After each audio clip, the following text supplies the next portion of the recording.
সেশনটা হচ্ছে অ্যানাটমি নিয়ে আমরা একটু যেগুলো হাই এল্ড টপিক বা আমরা সবচেয়ে ইম্পর্টেন্ট পরীক্ষার এই অল্প কিছুদিন যদি চিন্তা করি সেগুলোর ক্ষেত্রে যেগুলো আমাদের সবচেয়ে ইম্পর্টেন্ট টপিক সেগুলো নিয়ে আমরা একটু আলাপ করব আজকে। তো একটু একটু করে দেখি আমরা। তো প্রথমেই হচ্ছে ওকে। তো শুরুতেই হচ্ছে আমরা মূলত একটু সবগুলা থেকে একটু একটু করে বেসিক আলোচনা।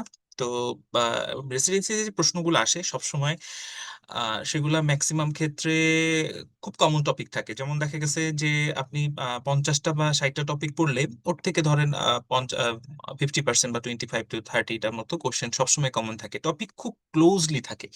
এই জন্য কোশ্চেন সলভ করাটা প্লাস হচ্ছে এটা প্র্যাকটিস করা এটা খুব ইম্পর্টেন্ট রেসিডেন্সির ক্ষেত্রে। তো সেটাই আমরা একটু দেখি যে কিভাবে কি করা যায়।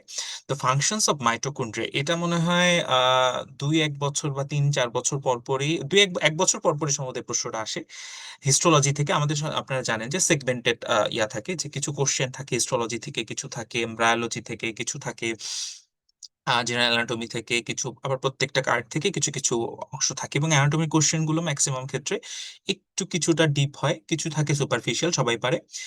আর এটা একটা সুপারফিশিয়াল এর মতো, যে protein synthesis functions of mitochondria. মাইটোকন্ড্রিয়ার অনেক ফাংশন আছে আমরা জানি।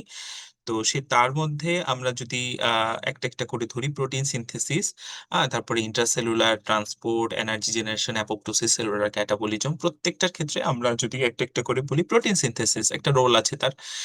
এবং আমরা জানি যে প্রোটিন সিনথেসিসের কয়েকটা অংশ সেখানে হয়।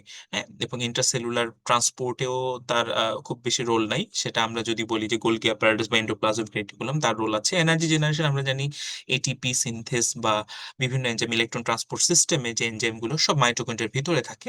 তো সেগুলো এনার্জি জেনারেশনের সাথে রিলেটেড। এবং সেলুলার ক্যাটাবলিজম, অ্যাপোপ্টোসিস, অ্যাপোপ্টোসিসের জন্য যে ক্যাসপাস বা আমরা বলি যে মানে সেল সাইকেল ডেথ রেগুলেটর, সেগুলো সবগুলো মাইটোকন্ড্রিয়ার ভেতরে মেমব্রেনের ভিতরে থাকে। এবং সেলুলার ক্যাটাবলিজম যেগুলো মানে ম্যাক্সিমাম গুলাই ট্রু, এক দুটো। এবং আমরা সবসময় এই রেসিডেন্সির ক্ষেত্রে কোশ্চেন দাগানোর ক্ষেত্রে সবসময় একটা জিনিস মনে রাখি যে 3:2 ফর্মুলা। অনেক ক্ষেত্রে এখন যদিও কোশ্চেন চেঞ্জ হচ্ছে, দেখা গেছে যে 3টা বা 4টা ফলস বা ট্রু এরকম কোশ্চেনও আমরা পাই। তো আমরা সবার আগে চেষ্টা করব যে ট্রু অথবা ফলস যেটা সেটাকে আইডেন্টিফাই করা, তারপরে আমরা উল্টাটা এভাবে করে মানে আমার পার্সোনাল টেকনিক ছিল।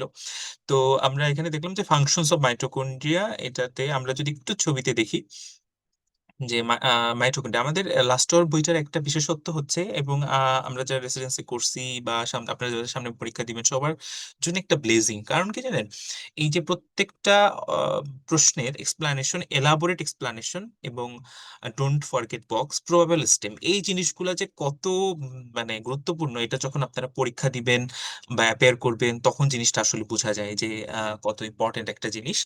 তো আমরা যদি বলি যে হ্যাঁ, মাইটোকন্ড্রিয়ার অনেক ফাংশন আমরা জানি ছোটবেলা থেকে, সেই ফার্স্ট ইয়ার থেকে আমরা পড়ি।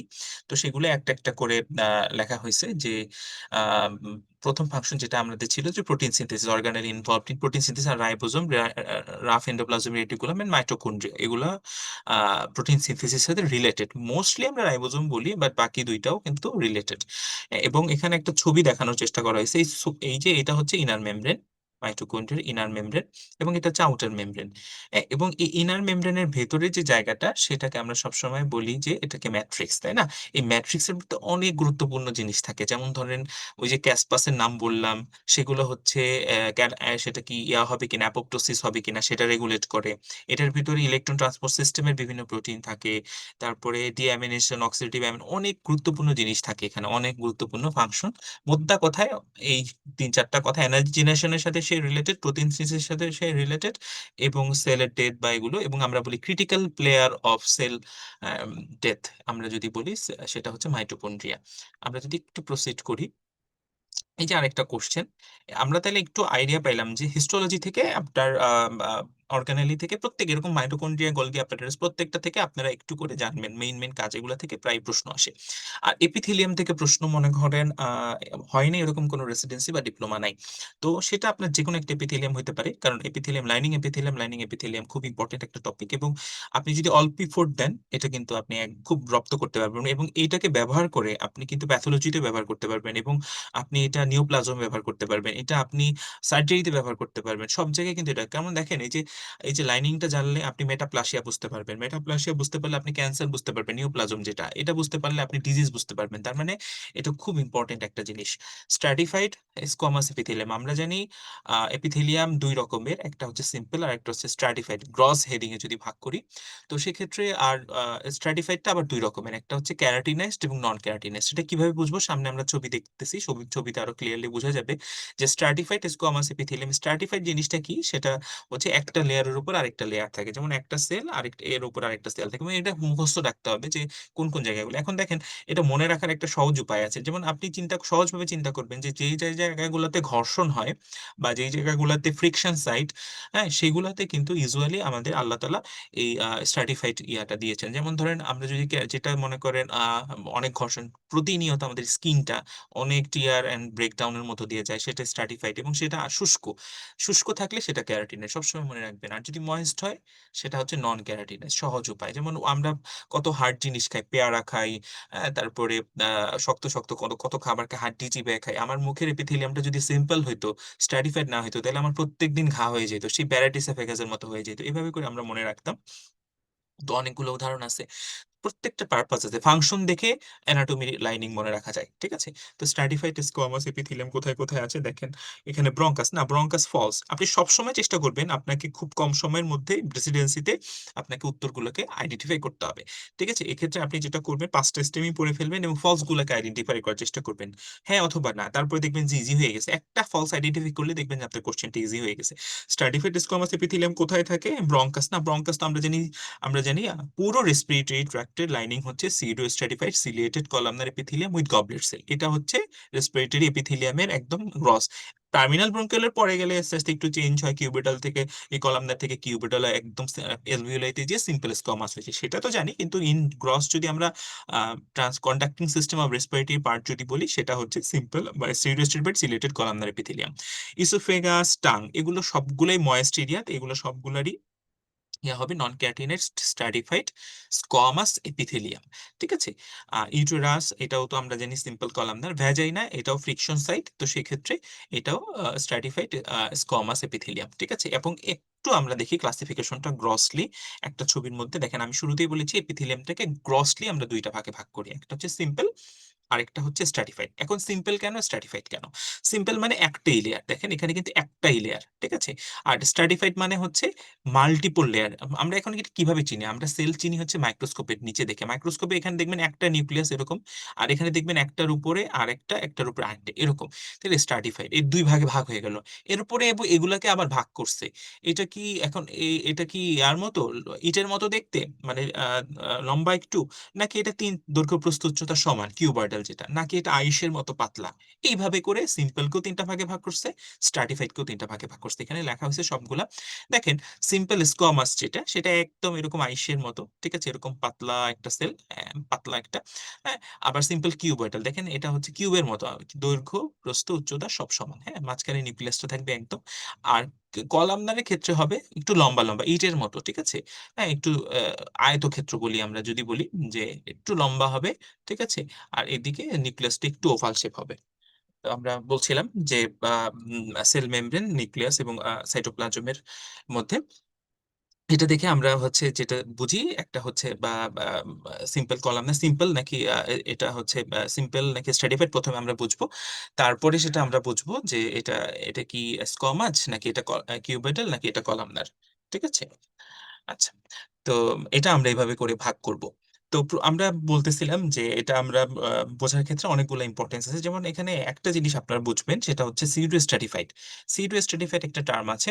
তো সেটা হচ্ছে ধরেন এরকম একটা আমরা আমরা বললাম যে স্ট্র্যাটিফাইড মানে হচ্ছে মাল্টিপল লেয়ার। এখন সিউডো মানে হচ্ছে ভুল, মানে মিথ্যা।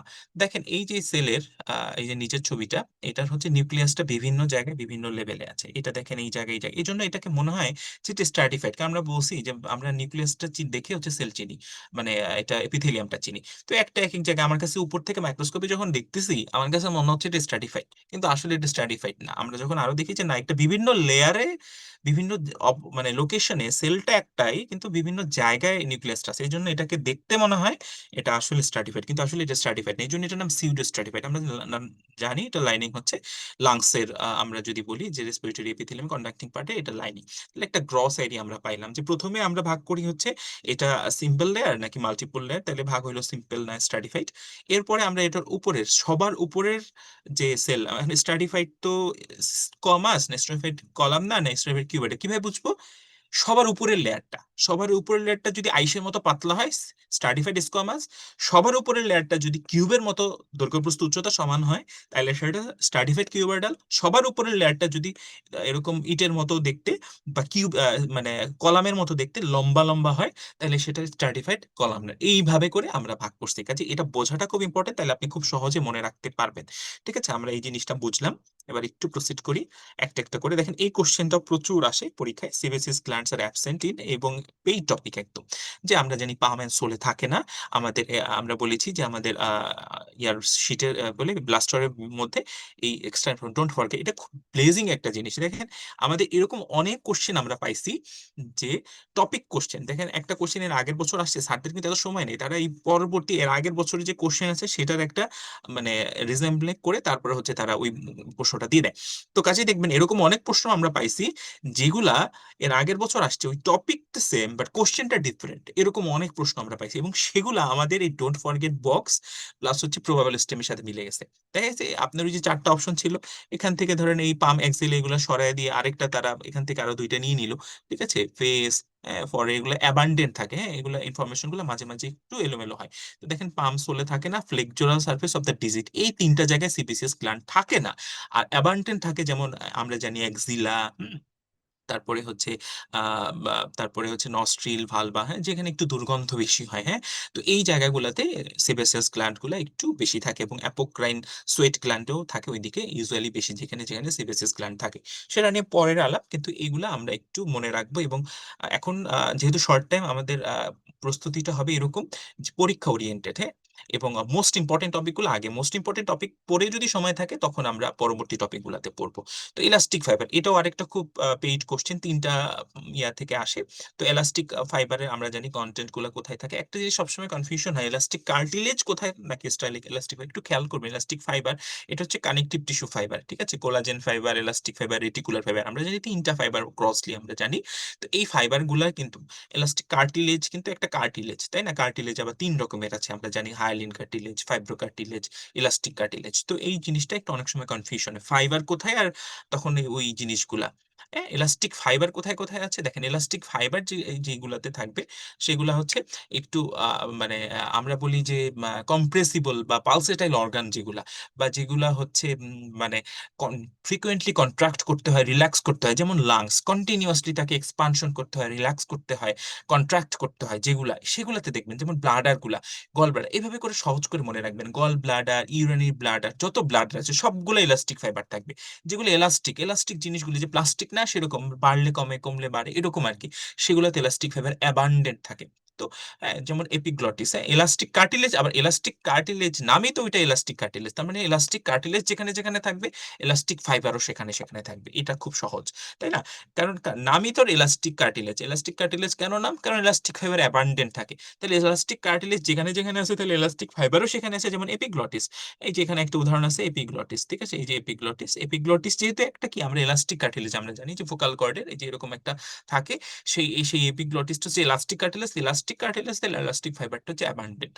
আর ইয়াতে দেখেন এই যে রেনাল আর্টারি, আর্টারি যত আর্টারি আছে সব আর্টারির ওয়ালে সেই এরকম ইলাস্টিক ফাইবার থাকে, অ্যাবান্ডেন্ট ইলাস্টিক ফাইবার। কারণ আমরা জানি আর্টারিটা তো হচ্ছে পালসেটাইল, হার্ট যখন কন্ট্রাক্ট করে তখন সেটাকে নিয়ে যায়। আমরা উইন্ড ক্যাসেল ইফেক্ট বলি, তো উইন্ড ক্যাসেল ইফেক্টের জন্য প্রচুর ইলাস্টিক ফাইবার দরকার।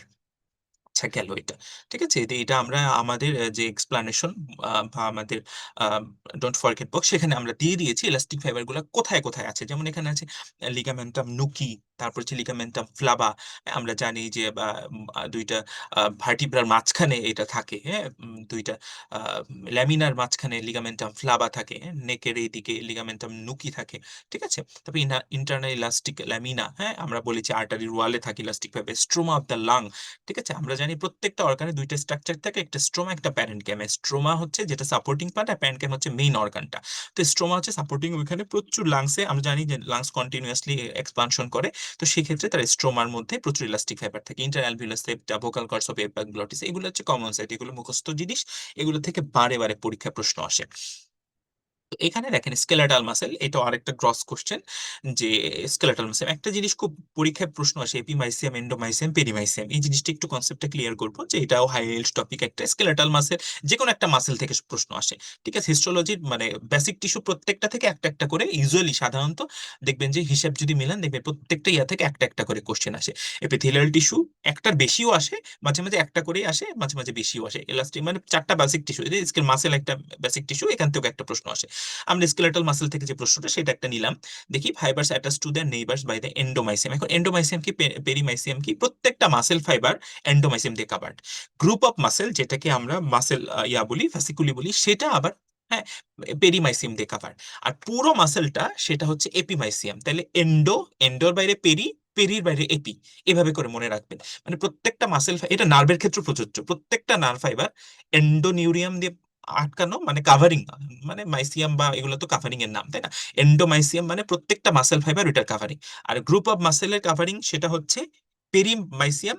আর পুরো মাসেলটার কাভারিং সেটা হচ্ছে এপিমাইসিয়াম। এটা সবসময় খেয়াল রাখবেন, যে ভিতরে সবার বেশি এন্ডো, তারপরে পেরি, তারপরে এপি। ঠিক আছে, supplied from lateral horn efferent, এটা মিথ্যা কথা, ল্যাটারাল হর্ন থেকে কখনো, অ্যান্টেরিয়র হর্ন, হ্যাঁ, ল্যাটারাল হর্ন থেকে আমরা জানি ল্যাটারাল হর্ন শুধু থাকে থোরাসিক, থোরাকোলাম্বার আউটফ্লো, তাই না। তো ওইখানে সিম্প্যাথেটিক ইয়া থাকে, যে আমরা জানি যদি একটা স্পাইনাল কর্ড আঁকি, স্পাইনাল কর্ড এরকম যদি আঁকি, এখানে একটা হর্ন থাকে থোরাসিক এবং লাম্বারের ক্ষেত্রে। ঠিক আছে, হ্যাঁ, সুন্দর হয় নাই ছবিটা, এইভাবে করে যদি আঁকি, এটা হচ্ছে অ্যান্টেরিয়র, এবং এখানে অ্যান্টেরিয়র হর্নসেল, অ্যান্টেরিয়র হর্নসেল থেকে মাসেলগুলো সাপ্লাই হয়। ঠিক আছে, ল্যাটারাল হর্ন এটা তো আমরা জানি, ল্যাটারাল হর্ন হচ্ছে প্যারাসিম্প্যাথেটিক, হ্যাঁ, সিম্প্যাথেটিক আউটফ্লো। তো সেটা আলাদা, তাই এটা মিথ্যা কথা লিখছে, এটা তাহলে ফলস হবে। একটু দেখি উত্তরগুলা। ঠিক আছে, fibres are bound together by the sarcolemma. ঠিক আছে, সার্কোলেমা এটা ইয়া কথা, ভুল কথা। ঠিক আছে, এবং is present in the upper part of the oesophagus. আমরা ইসোফেগাসের upper part, middle part, lower part, এগুলো যত নিচে যায় ভলান্টারি মাসেল তত কমতে থাকে। মানে ভলান্টারি মাসেল মানে হচ্ছে স্কেলেটাল মাসেল, স্কেলেটাল মাসেল কমতে থাকে এবং তত স্মুথ মাসেল বাড়তে থাকে, এবং লোয়ার থার্ডে একদম পুরাটাই স্মুথ মাসেল হয়ে যায়। ঠিক আছে, is present in the upper part of, তো বললাম contains already A and Z band, না এ এন্ড জেড ব্যান্ড না, আপনারা যদি একটু পরে ছবিটা দেখাবো, এ এন্ড আই ব্যান্ড। ঠিক আছে, আমরা একটু ছবিটা দেখলে মনে হয় জিনিসটা ভালো হয়ে যাবে, বোঝা যাবে আর কি। আচ্ছা, ঠিক আছে, এই যে দেখেন এই ছবিটা আমরা একটু আগে বলেছিলাম যে প্রত্যেকটা মাসেল, এই যে দেখেন মাসেল ফাইবার, এই মাসেল ফাইবারের যে কাভারিং, এই মাসেল ফাইবারের কাভারিং সেটার নাম হচ্ছে এন্ডোমাইসিয়াম, হ্যাঁ, সবার ভিতরের টা কাভারিং। তারপরে এই যে প্রত্যেকটা অনেকগুলো মাসেল মিলে এক একটা ফেসিকল তৈরি করে, বান্ডেল অফ মাসেল ফাইবার, যেটাকে আমরা ফেসিকল বলে রাখি। এই ফেসিকলের একটা কাভারিং থাকে যেটার নাম হচ্ছে পেরিমাইসিয়াম। ঠিক আছে, অনেকগুলা পেরিমাইসিয়াম মিলে একটা মাসেল, সেই মাসেল ফাইবারের একটা কাভারিং থাকে যেটার নাম হচ্ছে এপিমাইসিয়াম। তাহলে সবার বাইরে এপি, তার ভিতরে পেরি, তার ভিতরে এন্ডো। ঠিক আছে, এটা একটা গেল। আর হচ্ছে এই ব্যান্ড গুলো একটু বোঝেন, খুব সহজে বোঝানোর চেষ্টা করছি। যে আমরা জানি স্ট্রায়াটেড মাসেল বা স্কেলেটাল মাসেল স্ট্রায়াশন থাকে। স্ট্রায়াশন জিনিসটা কি, এই যে দেখেন alternating thick and Thiel filament. এই যে এই বড় মোটা মোটা যেগুলো, এগুলো হচ্ছে থিক ফিলামেন্ট মানে মায়োসিন। ঠিক আছে, কিছু কিছু জায়গায় এই মায়োসিন এবং এই যে চিকন যেগুলা, এই যে নীল কালারের, এগুলো হচ্ছে অ্যাক্টিন। কিছু কিছু জায়গায় এই অ্যাক্টিন মায়োসিন দুইটাই থাকে, যেটাকে যেটাকে আমরা বলি স্ট্রায়াশন। ঠিক আছে, এই যে এই জিনিসটা, হ্যাঁ, এই যে এই ব্যান্ডটা। আর কিছু কিছু জায়গায় খালি অ্যাক্টিনটা থাকে। ঠিক আছে, হ্যাঁ, এই যে দেখেন এইটার নামই হচ্ছে, এই যে অল্টারনেটিং, একটা হচ্ছে এ ব্যান্ড আর একটা হচ্ছে আই ব্যান্ড। তার মানে কি থাকে, এ ব্যান্ড থাকে অল্টারনেটিং, আই ব্যান্ড থাকে। ঠিক আছে, হ্যাঁ, এটা একটু বুঝবেন, যে এ ব্যান্ড এই পুরাটা, যেখানে মাঝখানে এই যে দেখেন এ ব্যান্ড, যেখানে পুরাটা ইয়া মানে থিক অ্যান্ড থিন ফিলামেন্ট মানে মায়োসিন অ্যাক্টিন দুইটাই থাকে। এই যে একটা আই ব্যান্ড যেখানে শুধুমাত্র thin filament, that means actin থাকে, তার মানে অল্টারনেটিং এই আই ব্যান্ড আর এ ব্যান্ড, এটাকে আমরা স্ট্রাইয়েশন বলি, স্কেলেটাল মাসেল যেটা থাকে। খুব সহজ করে বললাম, ঠিক আছে, এইভাবে করে ট্রু ফলসে দেয়। ঠিক আছে। আর্টিকুলার কার্টিলেজ, আর্টিকুলার কার্টিলেজের কিছু মানে ক্যারেক্টারিস্টিক আছে। আমরা জানি যে এটা সবসময় অ্যাভাস্কুলার হয়, ঠিক আছে, এবং has no capacity of regeneration. এটা একবার নষ্ট হয়ে গেলে, দেখবেন অস্টিও আর্থ্রাইটিস যাদের হয় তাদের দেখবেন যে খুব কষ্ট, যে একবার হাড় ক্ষয় হয়ে, মানে আমরা বলি জয়েন্ট, হ্যাঁ একটু পরে একটা জয়েন্টের ছবি দেখাবো, এখানে একটা দেখাই, যে এই যে আর্টিকুলার সার্ফেস ধরেন, এই আর্টিকুলার সার্ফেসে সবসময় হায়ালিন কার্টিলেজটা থাকে। Articular surface is always covered by hyaline cartilage. ঠিক আছে। তো এই যে হায়ালিন কার্টিলেজ এর হচ্ছে কোনো, দেখবেন এটা যখন ক্ষয় হয়ে যায় তখন কিন্তু অনেক ব্যথা হয় রোগীদের, দেখবেন যে হাঁটুর ব্যথা, হাঁটুর ব্যথা আর সারে না, ওই ব্যথা শুরু হইলে আর পুরোপুরি কমে না কখনো, যতই আমরা পিআরপি থেরাপি দিই, যতই আমরা ইয়া করি, এই কার্টিলেজের রিজেনারেশন পাওয়ার নাই, কারণ তার ভাস্কুলার সাপ্লাই তো নাই। যেই জিনিসের ভাস্কুলার সাপ্লাই নাই সেই জিনিস কিভাবে রিজেনারেট করবে, তাই না? তো হ্যাজ রিচ নার্ভ সাপ্লাই, একদম আবারও সেম কথা, এটা এটা হচ্ছে, এটা নার্ভাস কোনো পার্ট নেই, এটা কোনো ইয়া নাই, হ্যাঁ, এটা নন নার্ভাস আর কি, আমরা বলি কভার্ড বাই পেরিকন্ড্রিয়াম। হায়ালিন কার্টিলেজের, আর্টিকুলার কার্টিলেজের একটা স্পেশাল কথা হচ্ছে এটার কোনো পেরিকন্ড্রিয়াম নাই, যেটা ফাইব্রো কার্টিলেজের ক্ষেত্রেও ইয়া, এবং যে ইলাস্টিক কার্টিলেজ সেটার ক্ষেত্রে শুধু পেরিকন্ড্রিয়ামটা থাকে। ঠিক আছে, এটা একটা পার্থক্যের বিষয়। গেটস ইজ নিউট্রিশন, তাহলে ওর তো আর্টিকুলার কার্টিলেজ যেহেতু অ্যাভাস্কুলার, ওর নার্ভ সাপ্লাইও নাই, ভাস্কুলার সাপ্লাইও নাই, তো ও খাবে দাবে কি, কোত্থেকে খাবে ও? তাহলে খায় এই যে জয়েন্টের এরিয়াটা আছে, আমরা যদি একটু ছবি দেখি, হ্যাঁ, এই যে ধরেন এই যে জয়েন্টের এরিয়াটা, এইটা হচ্ছে সাইনোভিয়াল একটা মেমব্রেন দিয়ে আবৃত থাকে, এই মেমব্রেন থেকেও পুষ্টি পায়। ঠিক আছে, এখানে সাইনোভিয়াল ফ্লুইড থাকে, ফ্লুইডই হচ্ছে ওকে পুষ্টি দেয়, সরাসরি পুষ্টি দেয়। এটা কোনো আর্টারি সাপ্লাইও নাই, এটা কোনো ভেনাস ড্রেনেজও নাই এই আর্টিকুলার কার্টিলেজের, এবং এটার কোনো ইয়াও নাই, নার্ভ সাপ্লাইও নাই। ঠিক আছে, তার মানে দেখেন এটার কিছু প্রিকুইলারিটি হলো, এবং এটা সবসময় আর্টিকুলার কার্টিলেজ সবসময়, হ্যাঁ, এটা হায়ালিন কার্টিলেজ থাকে, যেটার কোনো হায়ালিন দেখেন। তাহলে এই কোশ্চেনটা একটু সৃজনশীল, কিন্তু ক্রিয়েটিভ কোশ্চেন। দেখেন ইজ কভার্ড বাই পেরিকন্ড্রিয়াম, ও কিন্তু বলে নাই যে আর্টিকুলার, এটা হায়ালিন কার্টিলেজ। আমরা জানি যে আর্টিকুলার কার্টিলেজ হচ্ছে, আমরা জানি হায়ালিন কার্টিলেজ। তো হায়ালিন কার্টিলেজের আমরা জানি পেরিকন্ড্রিয়াম নাই, আমরা জানি একমাত্র কার্টিলেজ ইলাস্টিক কার্টিলেজ, তার পেরিকন্ড্রিয়াম আছে। তার মানে এটা একটা ক্রিয়েটিভ কোশ্চেন, যে is covered by perichondrium, articular cartilage perichondrium দিয়ে কাভার্ড না, তার মানে এটা ফলস স্টেটমেন্ট। ঠিক আছে, ওকে। তো এটি আমরা বোঝানোর চেষ্টা করলাম। তো হায়ালিন কার্টিলেজ নিয়ে আবার আরেকটা প্রশ্ন, যে আমরা জানি যে contains type 1 collagen fibre is vascular, আবারও সেম কথা, যে এটা ভাস্কুলার না। ঠিক আছে, আসলে এই পয়েন্টটা একটু পার্শিয়ালি কারেক্ট। কেন কেন পার্শিয়ালি কারেক্ট বলতেছি, দেখেন এই যে কন্টেন্স প্রথমটা, যেটা contains type 1 collagen fibre, type 1 collagen fibre কিন্তু সব জায়গায় থাকে মোটামুটি। যদি আমরা বলি টাইপ 1 কোলাজেন ফাইবার অ্যাবান্ডেন্ট কোন জায়গায়, তাহলে আমরা বলবো হাইপ্রোকার্টিলেজ। কোশ্চেনটা এইভাবেই করছে, এই জন্য আমরা ফলস দিছি। কিন্তু যদি আরো অ্যাবসলিউটলি ধরেন, তাহলে কিন্তু এটা ইয়া হবে, মানে ফলস হবে, ট্রু হবে। ঠিক আছে, কারণ আমরা জানি যে কার্টিলে কি বলে, কোলাজেন ফাইবার অনেক রকমের, 17 রকমের প্রায় কোলাজেন ফাইবার আছে। কোথাও কোলাজেন এ থাকে, যেমন ফাইব্রোকার্টিলেজে কোলাজেন টাইপ 1 যেটা, সেটা বেশি থাকে, আর টাইপ 3টা তিনটাতেই থাকে, আয়োলিনও থাকে, এলাস্টিকও থাকে, এবং ফাইব্রোকার্টিলেজও থাকে। ঠিক আছে, আর ইজ অ্যাভাস্কুলার, আর এটা ফলস, তাইলে যে হাইলাইন কার্টিলেজ হচ্ছে ভাস্কুলার, এটা হচ্ছে অ্যাভাস্কুলার।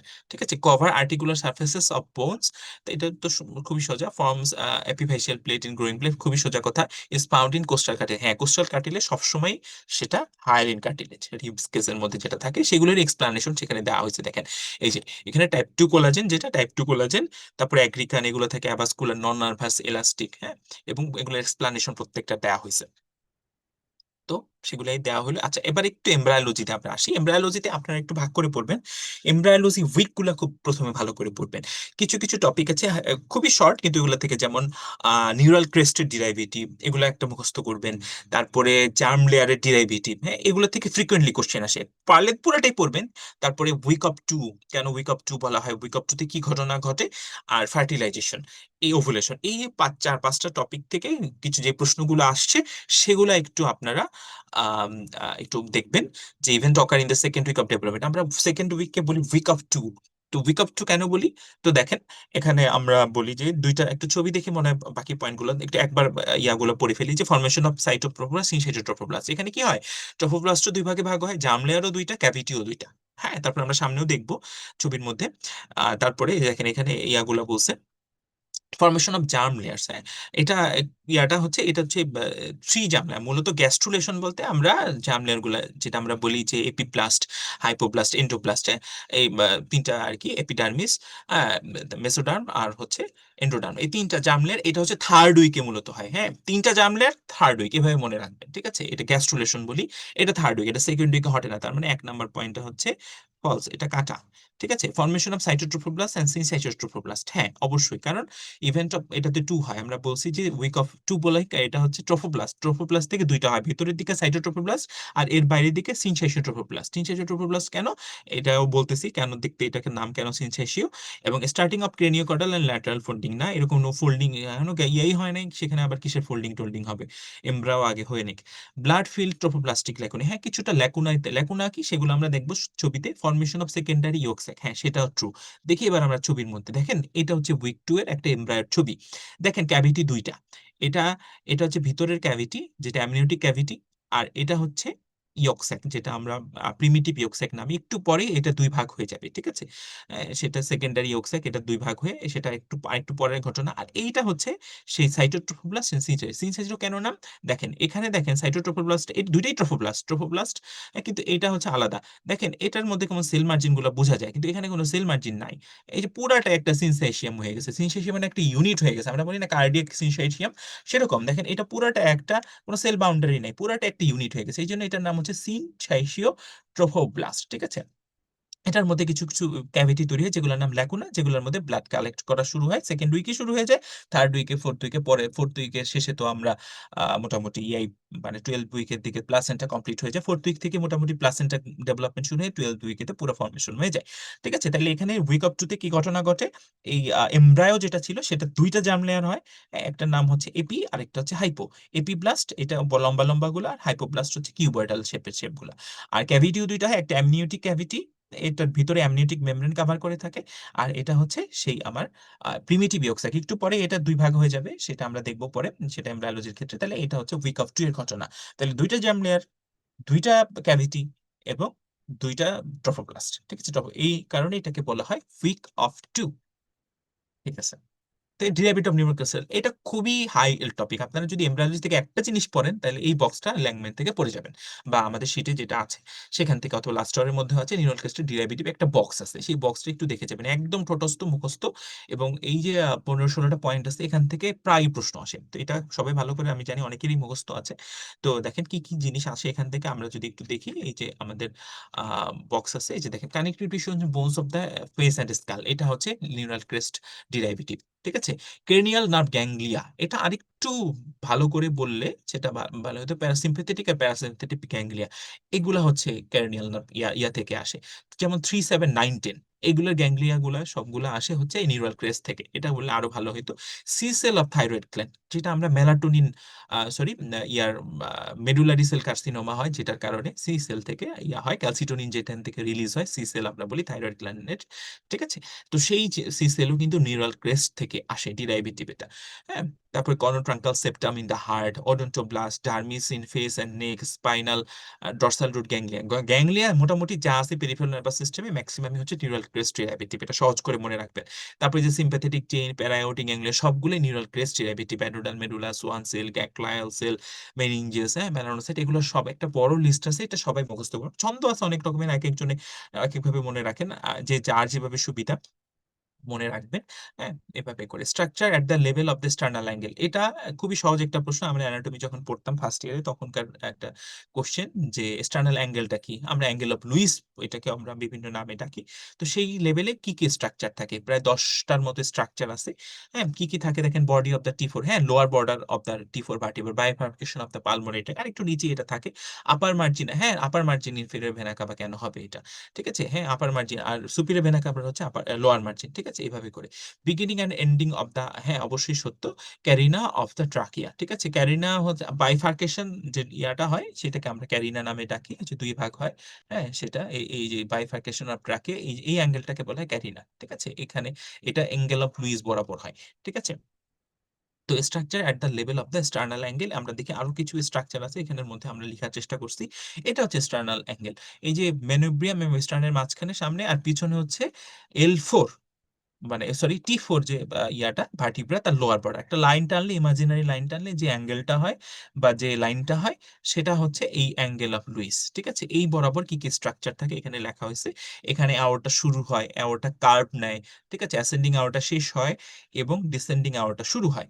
আর্চ অফ অ্যাওরটা শুরু হয়, আর্চ অফ অ্যাওরটা শেষ হয়।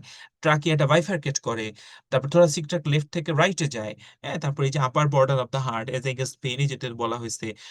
তারপরে হচ্ছে lower part of the thymus gland, আরো অনেকগুলো স্ট্রাকচার থাকে। ঠিক আছে, মোদ্দা কথায় এই 10টা, এখানে 11টা স্ট্রাকচার আছে, এগুলা থেকে 4-5টা স্ট্রাকচার মনে রাখবেন, এখান থেকে ফ্রিকুয়েন্টলি কোশ্চেন আসে। ঠিক আছে, তো structures that normally transmit diaphragm, diaphragm থেকে একটা কোশ্চেন আসে। ঠিক আছে, সেটা এসোফেজিয়াল হতে পারে, সেটা থোরাসিক কি বলে অ্যাওর্টিক ওপেনিং হতে পারে, আর সেটা হতে পারে ইয়া যেটা কি বলে ভেনা কাভাল ওপেনিং। এই তিনটা মেজর ওপেনিং অথবা মাঝে মাঝে মাইনর ওপেনিং থেকেও প্রশ্ন দেয়, নার্ভ সাপ্লাই থেকে প্রশ্ন, ডায়াফ্রাম থেকে যে কোনো একটা প্রশ্ন আসে ইউজুয়ালি।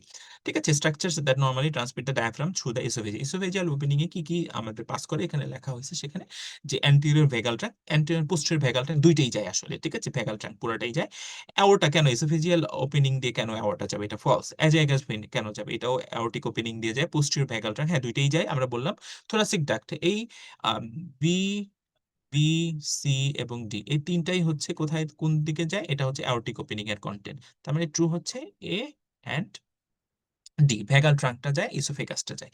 ঠিক আছে, এগুলো হচ্ছে এটার কন্টেন্ট। এই যে আমরা ওপেনিং গুলো একটু দেখার চেষ্টা করি, এই যে আমরা জানি 10 8 10 12। ঠিক আছে, এই ভেনা কাভাল ওপেনিংটা T8 লেভেলে থাকে। ইসোফেজিয়াল ওপেনিং কিন্তু একটা মাস্কুলার ওপেনিং, আর এটা হচ্ছে ফাইব্রাস। ঠিক আছে, কোনটা কোথায় থাকে, আর এটা হচ্ছে এই ভার্টিব্রা এবং এই পোস্টের টেন্ডনের পিছনে থাকে। ঠিক আছে, এই দুইটা ক্রুরার মাঝখানে।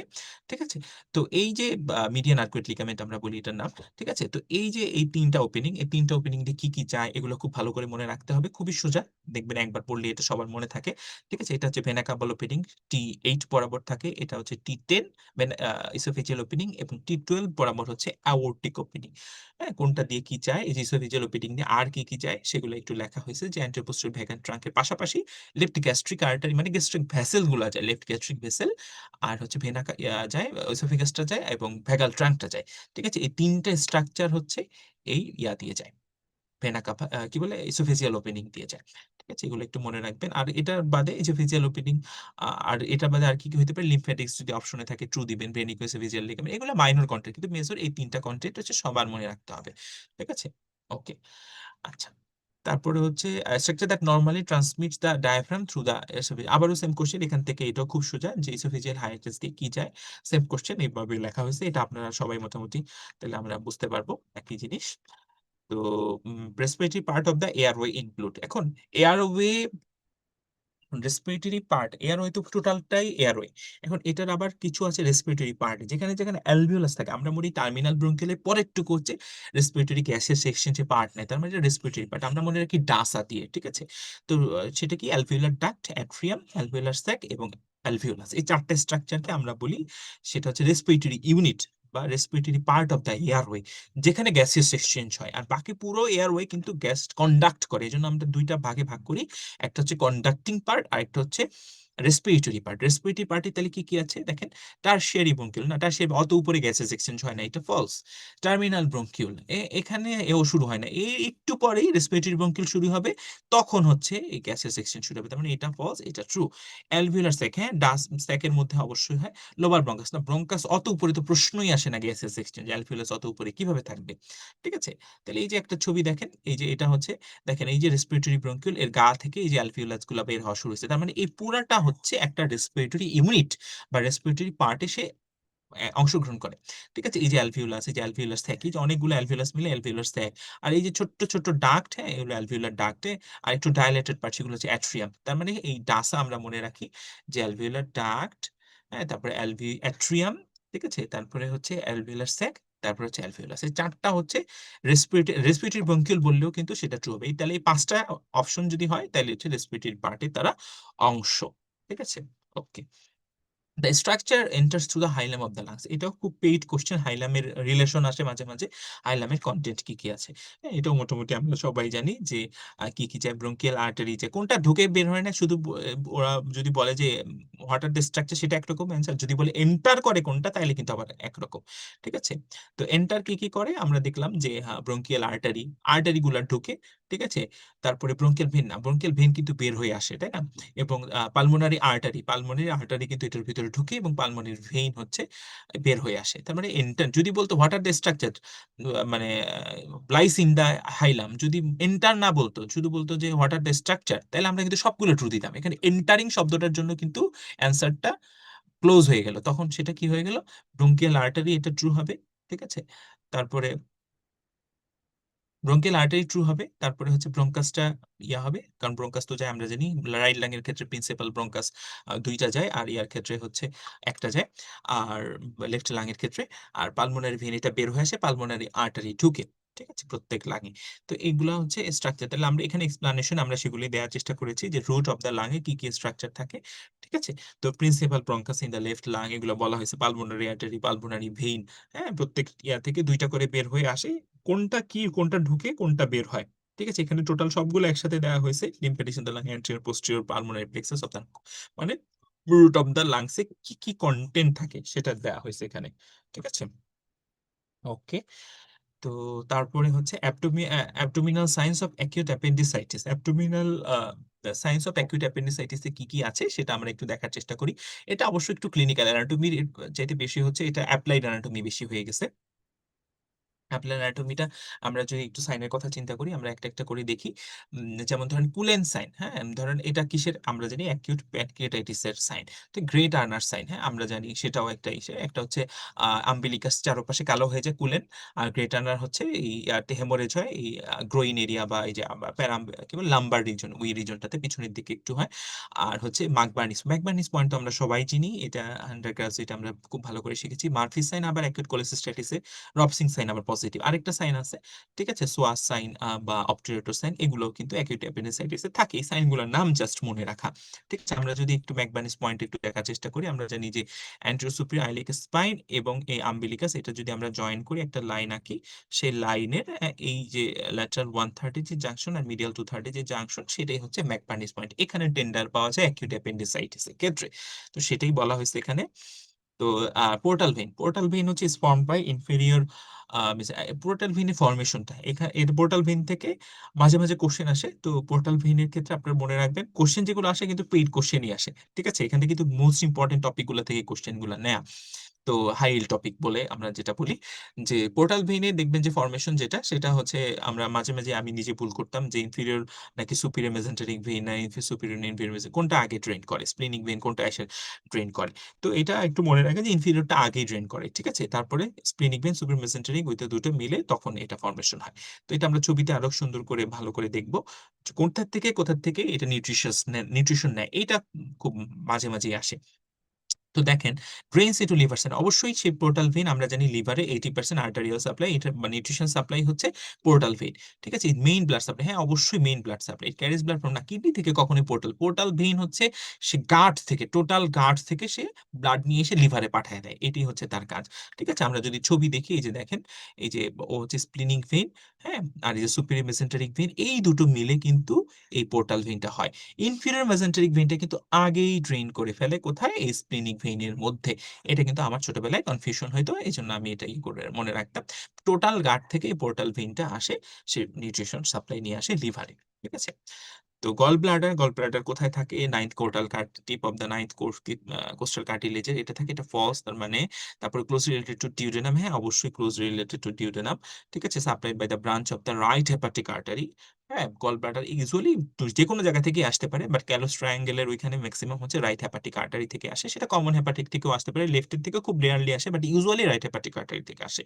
লাইন বাই ভুল কথা, কখনোই gall bladder is line by simple columnar epithelium, simple columnar epithelium, usually completely covered by peritoneum না, কমপ্লিটলি না, এই যে ফান্ডাসের পিছনে যে জায়গাটা থাকে সেটা লিভার বেডের গায়ে শোয়ানো থাকে, শুধু ফান্ডাসটাই হচ্ছে ইয়ার দিকে পুরোপুরি কাভার করা, পেরিটোনিয়ামটা যেটা নেকের দিকে বা ওই রুটের দিকে সেটা কিন্তু পেরিটোনিয়াম কভার করে না, শুধু অ্যান্টেরিয়র সারফেসটা।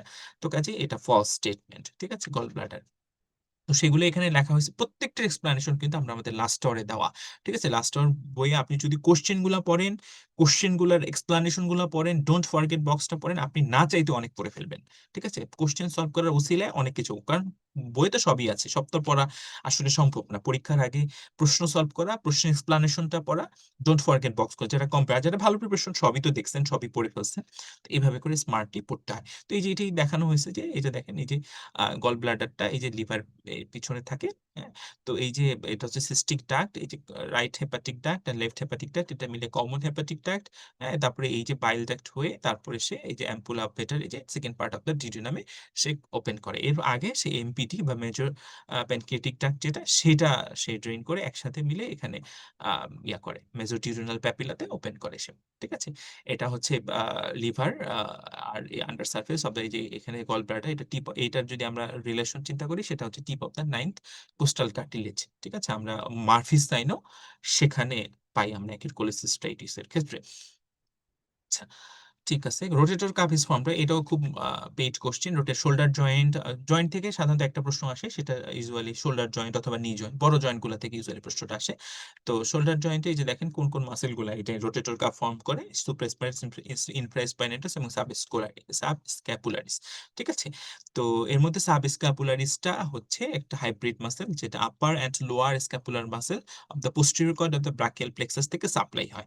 ঠিক আছে, এটা জাস্ট বলে রাখলাম রোটেটর কাফে। এটা ছবির মধ্যে যে দেখেন কোন কোন এই যে একটা টেন্ডিনাস একটা কাফের মতো তৈরি করে, কোনটা কি সুপ্রাস্পাইনাটাস, এটা আর এটা হচ্ছে টেরিস মাইনর, আর এর পাশে হচ্ছে সাবস্ক্যাপুলারিস। ঠিক আছে, এইভাবে করে এই রোটেটর কাফটা ফর্মেশন হয়।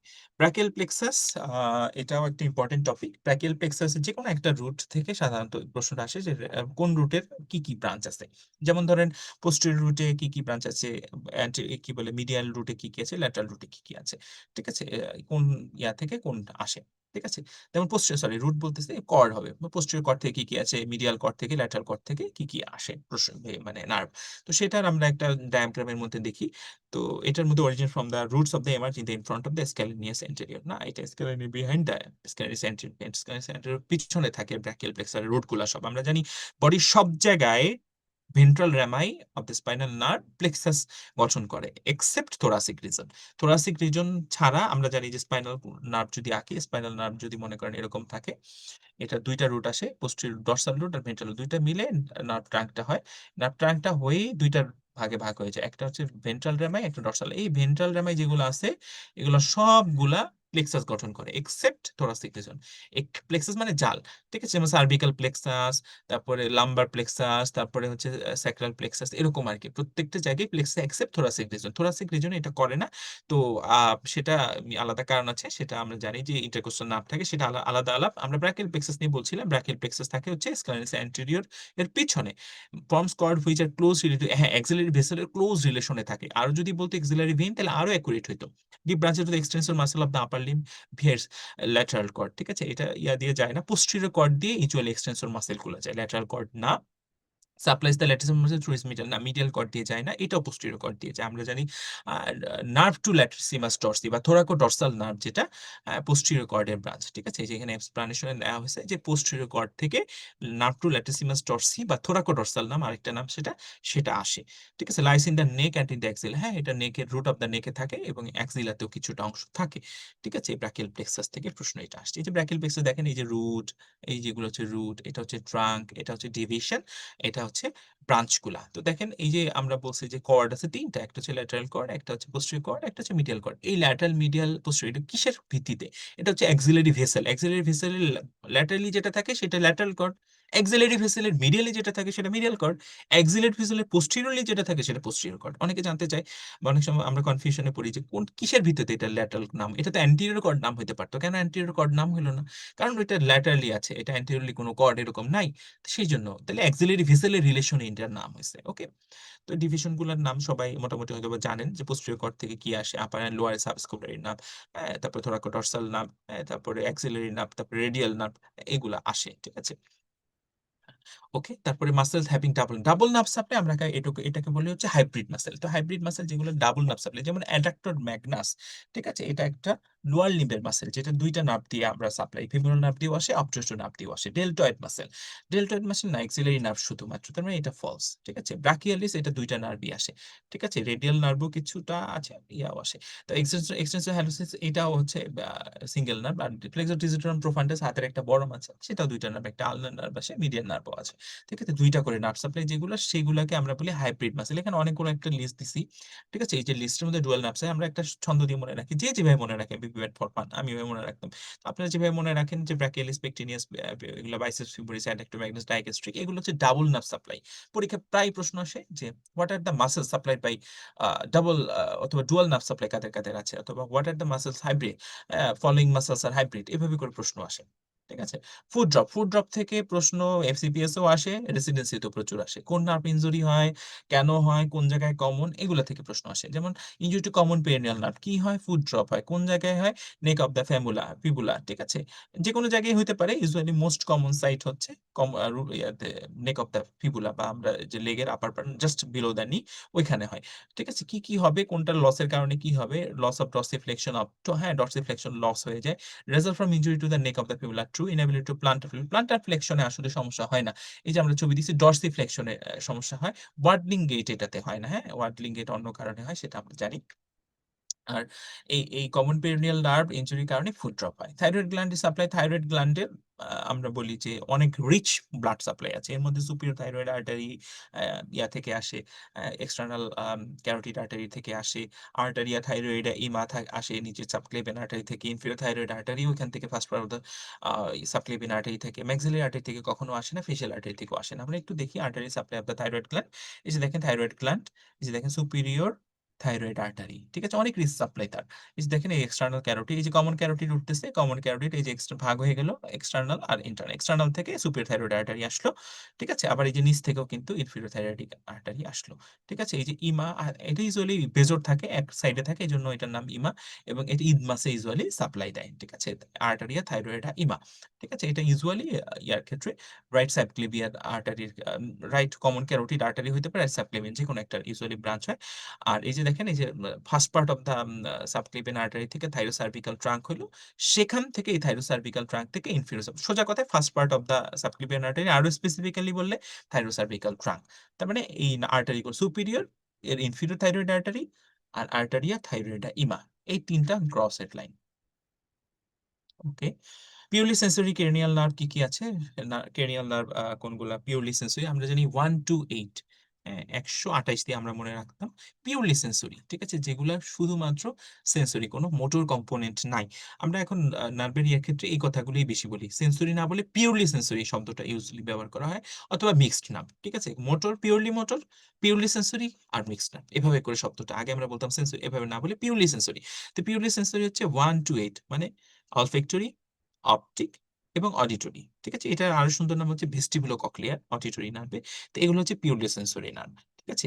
আর মিক্সড নার্ভ কোনটা সেটা আমরা জানি। ঠিক আছে? আর মোটর নার্ভ কোনটা সেটাও আমরা জানি। প্যারাসিম্প্যাথেটিক কম্পোনেন্ট আছে কোনটা? ৩, ৭, ৯, ১০। ঠিক আছে? এই যে ক্রেনিয়াল নার্ভ থেকে ৩ টা কোয়েশ্চেন বললাম, এই ৩ টা থেকে ঘুরায় ফিরায় আ কোয়েশ্চেন কমন আসতে পারে। ঠিক আছে? ক্রেনিয়াল নার্ভ থেকে ইউজুয়ালি প্রশ্ন আসে। সেটা হইতে পারে সেটা ফেসিয়াল নার্ভ, হইতে পারে সেটা যেকোনো একটা ক্রেনিয়াল নার্ভ সেটা। ক্রেনিয়াল নার্ভ থেকে একটা প্রশ্ন সাধারণত আসে। ঠিক আছে? তার মানে ক্রেনিয়াল নার্ভ পিউরলি সেন্সরি কোনটা? ১ অবশ্যই, ২ এবং এখানে ৮ মানে বাকিগুলা।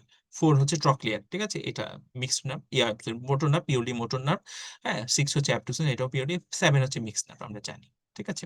এই যে এখানে লেখা হয়েছে যে ১ to ৮ purely sensory, ৩, ৪, ৬, ১১, ১২ motor, rest are mixed. ঠিক আছে? এইভাবে করে আমরা মনে রাখি। আমাদের অ্যানাটমি সেশনের এটি একটা বড় যে হাই এল টপিক গুলো আমরা একটু করে আলাপ করি। ঠিক আছে? যেহেতু পরীক্ষার আমাদের আসলে খুব বেশি সময় নেই, আমরা এটার জন্যই এই সেশনটা এরেঞ্জ করেছি।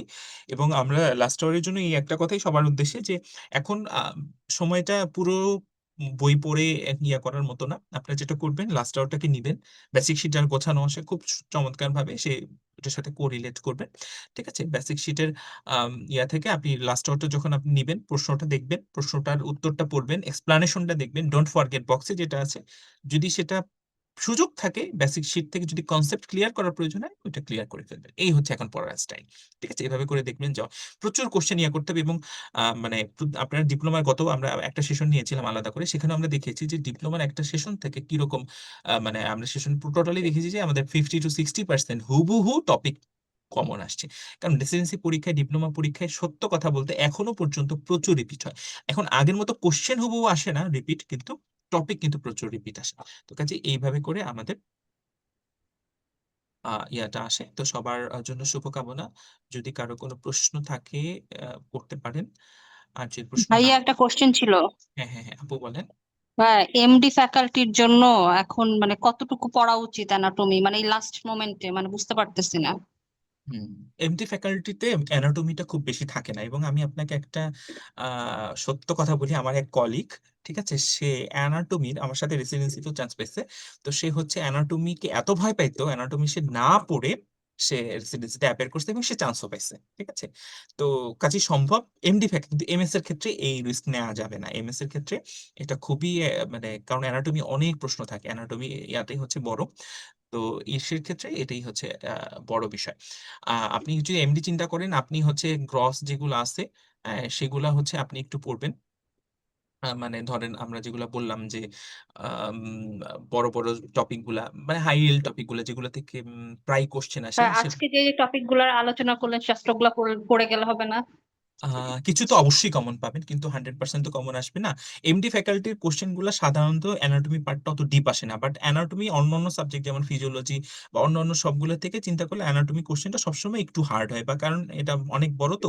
তাও আপনি মোটামুটি আজকে যদি টপিক ক্লোজ করেন, আপনি একাধিক প্রশ্ন তো কমন পাবেনই এবং টপিক প্রচুর কমন পাবেন। এবং লাস্ট আওয়ারটা যদি পারেন একবার একটু দেখে যায়েন যে কোনগুলা বারে, বারে আসতেছে।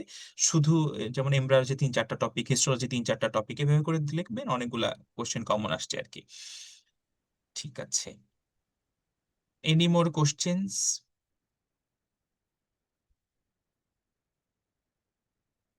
আচ্ছা। আচ্ছা, কারো যদি কোনো কোয়েশ্চেন না থাকে আমরা শেষ করি। সেটা হচ্ছে এখন যেটা ইয়ার করার কথা যে এখন অত ভয় পাওয়ার কিছু নাই, ঘাবড়ানোর কিছু নাই আপু ভাইয়ারা।